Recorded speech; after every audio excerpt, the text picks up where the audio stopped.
Hello नमस्कार and जय हिंद दोस्तों। प्रचंड क्लासेस में आप सभी का स्वागत है। चलिए शुरू करते हैं आज की क्लास को। आप कृपया चैनल को सब्सक्राइब कर लें।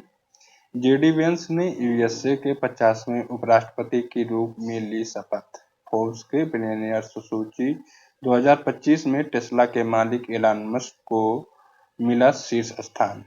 वर्ल्ड मॉन्यूमेंट्स फंड ने चंद्रमा को जोखिम वाली जगहों की सूची में किया शामिल। भारत बना दुनिया का 7वां सबसे बड़ा कॉफी उत्पादक देश। नाइजीरिया बना ब्रिक्स ब्लॉक का 9वां भागीदार देश। कर्नाटक के बेंगलुरु में 72 फीट की देश की सबसे ऊंची हनुमान प्रतिमा का हुआ उद्घाटन। केंद्र सरकार ने व्यावसायिक दस्तावेजों का प्रबंधन के लिए एंटिटी लॉकर किया लॉन्च। संजीव रंजन को हिंद महासागर रिम एसोसिएशन का महासचिव किया गया नियुक्त। आंध्र प्रदेश में फ्लेमिंगो फेस्टिवल 2025 का हुआ समापन। 21 जनवरी को मणिपुर, मेघालय, त्रिपुरा ने मनाया अपना स्थापना दिवस। सिंगापुर ने ग्लोबल एसजी स्वास्थ्य पहल के तहत बच्चों के स्क्रीन टाइम के नियम किए सख्त। चलिए दोस्तों इसका विशेषण देखते हैं। हाल ही में यूएसए के 50वें उपराष्ट्रपति के रूप में शपथ किसने ली है? जेडी वेंस ने। ठीक है। डोनाल्ड ट्रंप ने राष्ट्रपति के रूप में शपथ ली है। 47वें नंबर के राष्ट्रपति बनेंगे। और क्रम याद रखिएगा दोनों लोगों का। उपराष्ट्रपति के रूप में जेडी वेंस ने 50वें नंबर की शपथ ली है। ठीक है, 50वें उपराष्ट्रपति के रूप में। ये दोनों रिपब्लिकन पार्टी से आते हैं, मतलब इस बार जो सत्ता में आई है पार्टी अमेरिका में वो रिपब्लिकन पार्टी है। ओके, ये जो है जेडी वेंस इसी के साथ में 50वें उपराष्ट्रपति की शपथ तो ली ही है, लेकिन उपराष्ट्रपति सबसे युवा उपराष्ट्रपति अगर पूछा जाएगा तो जेडी वेंस ही है। अमेरिका के अभी तक के इतिहास में सबसे युवा राष्ट्रपति कौन है? JD Vance. ओके, चर्चा में रही न्यायाधीश हेमा समिति का संबंध किस राज्य से है? दोस्तों एक मलयालम फिल्म आई थी, उसमें यौन शोषण को बहुत घिनौने तरीके से दिखाया गया था। यौन शोषण होता ही घिनौना है, लेकिन बहुत ही ब्रूटली तरीके से दिखाया गया था। तो उसमें एक समिति बनाई गई और बैठाया गया उस समिति को सोच विचार करने के लिए कि क्या हम समाज में ऐसी फिल्मों को दिखा सकते हैं या नहीं। ठीक है, तो उसकी समिति का नाम है हेमा समिति, जो है न्यायाधीश हेमा के अध्यक्षता में इस समिति को बैठाया गया है। याद रखिएगा कि फिल्म से रिलेटेड है।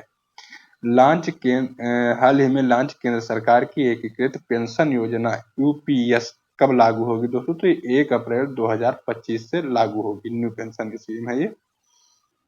हाल ही भारत का पहला पुनः प्रयोज्य हाइब्रिड रॉकेट दोस्तों जो होता है लगभग मतलब जैसे सॉलिड या लिक्विड जो फ्यूल रॉकेट में यूज होते हैं, तो ये दो तरीके से फ्यूल एक साथ में यूज हो सकता है इस रॉकेट में। पुनः प्रयोज्य मतलब ये दोबारा भी प्रयोग किया जा सकता है, मतलब उपग्रह को ये अंतरिक्ष में छोड़ के फिर वापस आके और मतलब इसमें बाद में इसी रॉकेट से फिर से उपग्रह को भेजा जा सकता है। ठीक है, तो पुनः प्रयोज्य रॉकेट होते हैं। इसका नाम है रोमी 1। इसका सफल प्रक्षेपण कहाँ पर किया गया है? तो ये किया गया है तमिलनाडु में। राजस्थान उच्च न्यायालय संग्रहालय का उद्घाटन कहाँ पर हुआ दोस्तों? जोधपुर में हुआ है। ठीक है। हाल ही में फोर्ब्स के मिलीनियर सूची में किसको शीर्ष स्थान मिला है? तो एलन मस्क को शीर्ष स्थान पहले नंबर पर है। दूसरे नंबर पर अमेजोन के मालिक जेफ बेजोस हैं। तीसरे नंबर पर मार्क जकरबर्ग हैं। ठीक है, नेक्स्ट देखेंगे। राइट टू डिस्कनेक्ट कानून किस देश ने लागू किया है दोस्तों? ऑस्ट्रेलिया ने लागू किया है। केंद्रीय गृह मंत्री ने किस केंद्र शासित प्रदेश में 5 नए जिले बनाने की घोषणा की दोस्तों? लद्दाख में। ठीक है, लद्दाख में अभी तक 2 जिले थे, अब 5 और जिले जोड़ दिए गए हैं, तो टोटल कितने हो गए? 7 जिले। ठीक। हाल ही में भारत ने किस देश में मोंगला बंदरगाह के टर्मिनल को संचालित करने का अधिकार हासिल कर लिया है? तो बांग्लादेश का है। पेरिस 2024 ओलंपिक में भारत के लिए पहला पदक किस खिलाड़ी ने जीता था दोस्तों? मनु भाकर ने जीता था ब्रॉन्ज मेडल। ठीक है, किसमें? शूटिंग में। फिर मनु भाकर ने और मतलब ये जो 2 लोग होते हैं, एक मेल एक फीमेल गए थे मतलब युगल जोड़ी, तो ये जो है यहाँ पर ये जो है ब्रॉन्ज मेडल ही जीते थे। ये भी शूटिंग के लिए था। फिर सुमित कुसालवे ने जीता था, वो 50 मीटर का था। मनु भाकर जिसमें दोनों में थी, ये 20-20 मीटर के थे। थोड़ा सा याद रखिएगा। हाल ही में वर्ल्ड मॉन्यूमेंट्स फंड ने पहली बार किसे जोखिम वाली जगहों की सूची में शामिल किया? तो चंद्रमा को दोस्तों जोखिम वाली जगहों की सूची में शामिल किया है।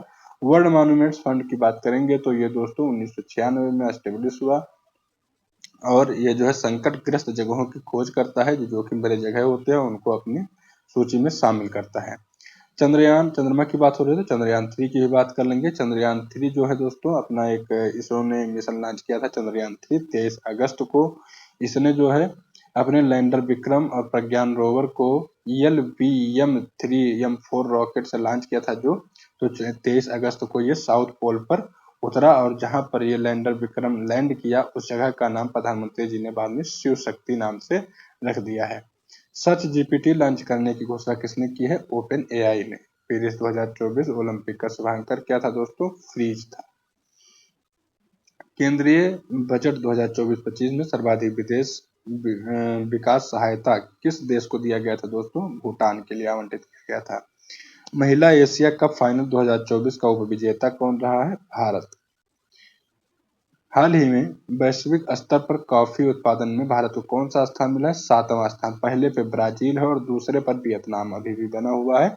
7वें नंबर पर भारत है। देखिए यहाँ पर जो ब्राजील में कॉफी बागान होते हैं उनको फजेंडा नाम से जाना जाता है। क्या कहते हैं? फजेंडा। ओके।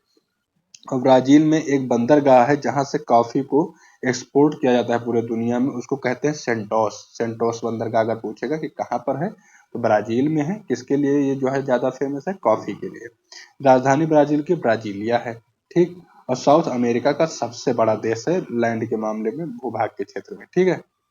भारत में अगर पूछा जाए कि सबसे ज्यादा कॉफी कहाँ उत्पादन होता है तो कर्नाटक में। भारत के पहले भूमिगत संग्रहालय का उद्घाटन कहाँ हो रहा है दोस्तों? तो दिल्ली हुमायूं के मकबरे में। पेरिस ओलंपिक में मनु भाकर और सरबजोत सिंह ने किस खेल में देश के लिए दूसरा पदक जीता है दोस्तों? तो शूटिंग में जीता था। ठीक है। सरबजोत सिंह और मनु भाकर ने इसको जीता है। और कितने मीटर का था ये? तो 20 मीटर का था। ठीक। 20 मीटर का। इंग्लिश चैनल को अकेले पार करने वाली विश्व की सबसे कम उम्र की पैरा तैराक जिया राय का संबंध भारत के किस राज्य से है? तो महाराष्ट्र की जिया राय। mRNA वैक्सीन BNT-116 का संबंध किससे है दोस्तों? तो ये लंग कैंसर से जुड़ी हुई वैक्सीन है। हाल ही में ब्रिक्स ब्लॉक का 9वां भागीदार देश कौन है? नाइजीरिया। ठीक है। ब्रिक्स ब्लॉक का 9वां भागीदार देश बन गया है। ब्रिक्स ब्लॉक जब बनाया गया दोस्तों तो जो है 2009 में इसकी पहली बैठक होती है एकेन्सबर्ग रूस में। फिर 2010 में दूसरी बैठक हुई और तब ये केवल ब्रिक्स था। ठीक है। इसमें केवल 4 कंट्री थे, ब्राजील, रूस, इंडिया और चाइना। और फिर ब्रिक्स बना 2010 में जब इसमें साउथ अफ्रीका भी ज्वाइन हो गया, और दूसरी बैठक 2010 में जोहान्सबर्ग में हुई, साउथ अफ्रीका भी इसमें शामिल हो गया और हो गया ब्रिक्स। अब इसमें 2024 में रूस के शहर कजान में इसकी बैठक हुई थी और वहां पे मिस्र, ईरान, इथियोपिया और यूएई भी शामिल हुए, तथा नवे भागीदार देश के रूप में नाइजीरिया शामिल हुआ है। और 10वें देश के रूप में इसमें कौन शामिल हुआ था दोस्तों? इंडोनेशिया शामिल हुआ है। ठीक है। याद रखिएगा अच्छे से। नाइजीरिया की बात करेंगे तो अबूजा इसकी क्या है? राजधानी का क्या नाम है? अबूजा। और ये पाम ऑयल कंट्री के नाम से जाना जाता है। अफ्रीका का सर्वाधिक आबादी वाला देश है नाइजीरिया। इजराइल की बात करेंगे तो 69वें सदस्य के रूप में एडीबी में, एशियन डेवलपमेंट बैंक में 69वें सदस्य के रूप में शामिल हुआ है। और न्यू डेवलपमेंट बैंक में जो है अल्जीरिया जो है ये 9वें सदस्य के रूप में शामिल हुआ है। बिहार के पहले खेल विश्वविद्यालय का उद्घाटन कहाँ पर हुआ? राजगीर में। प्रोजेक्ट नमन का संबंध किससे है? सेना से। रेलटेल, SECI, NHPC और SJVN को कौन सा दर्जा दिया गया है कंपनियों में दोस्तों? तो नवरत्न कंपनियों का दर्जा दिया गया है। ठीक है। नवरत्न कंपनियों का दर्जा दिया गया है। मझगांव शिपयार्ड को भी नवरत्न कंपनी का दर्जा दिया गया है।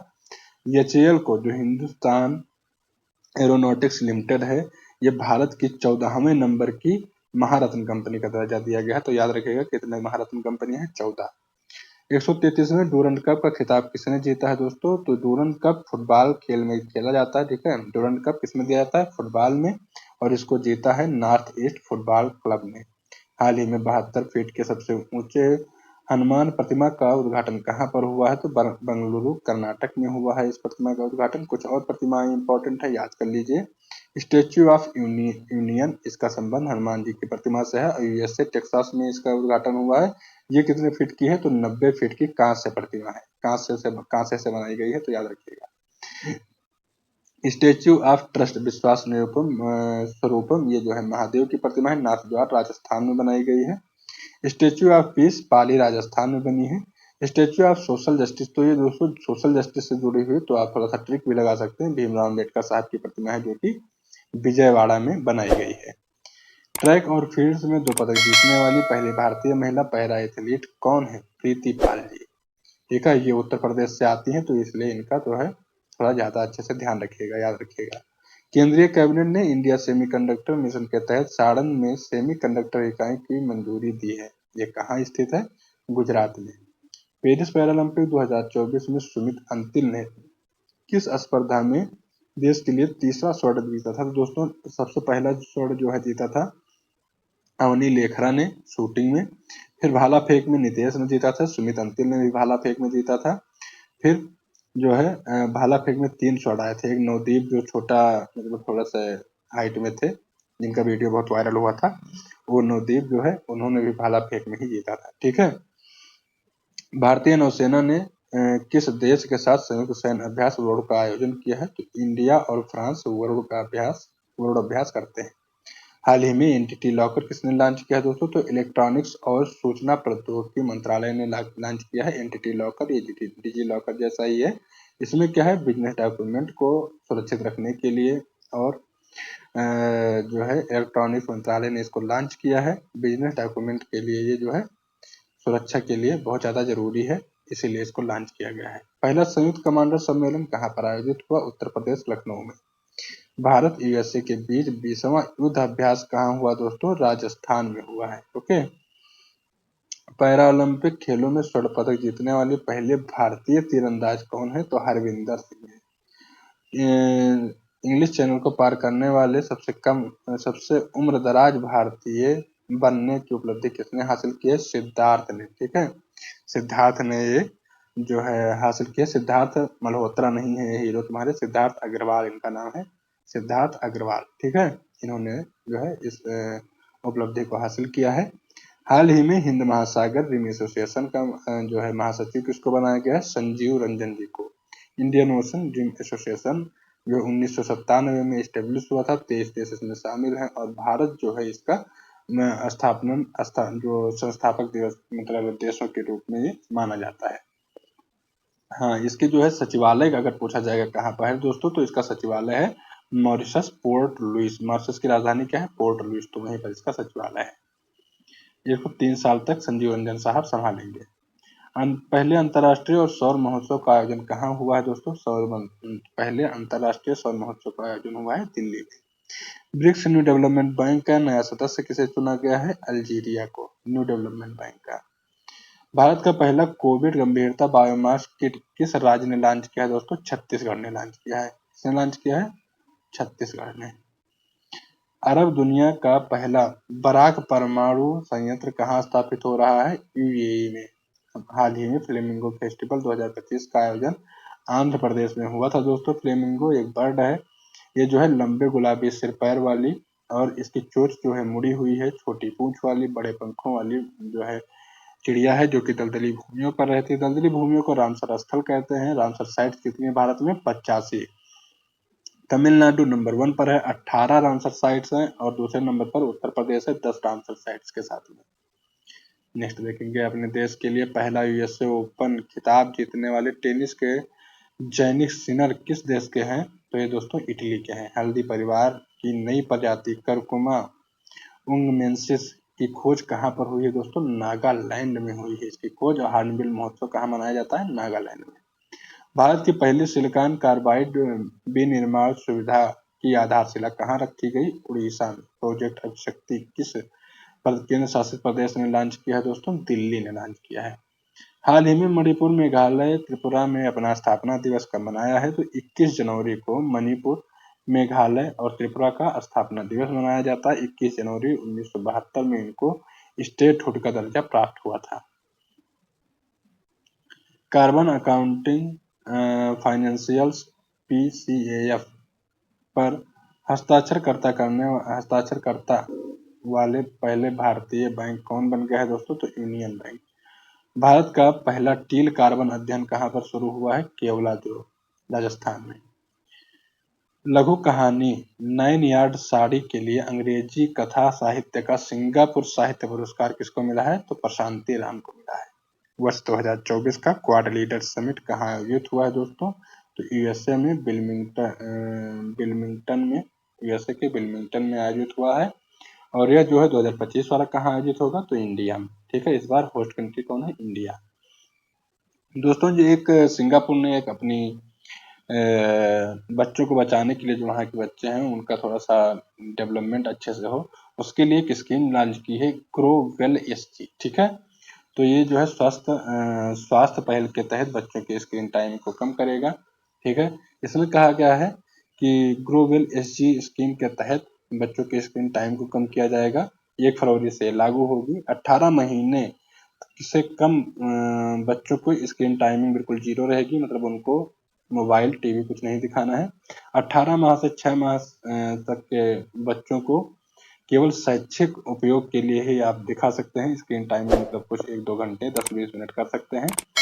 और इसमें बताया गया है कि जो बच्चे 3 से 6 वर्ष के हैं उनकी स्क्रीन टाइमिंग जो है 1 घंटे रहेगी दिन में, और मतलब 1 घंटे रहेगी, और जो 6 से 12 वर्ष के बीच में उनकी स्क्रीन टाइमिंग 2 घंटे रहेगी, और वो जो है कार्टून वगैरह देख सकते हैं, लेकिन इससे ज़्यादा जो टाइमिंग उसने बता दी इससे ज़्यादा नहीं होनी चाहिए। ठीक है, तो ये कुछ बच्चों की स्क्रीन टाइमिंग पर हर देश कुछ ना कुछ लॉ ला रहा है। तो भारत में ऐसा कोई लॉ नहीं है, अगर आएगा तो आपको अवगत कराया जाएगा।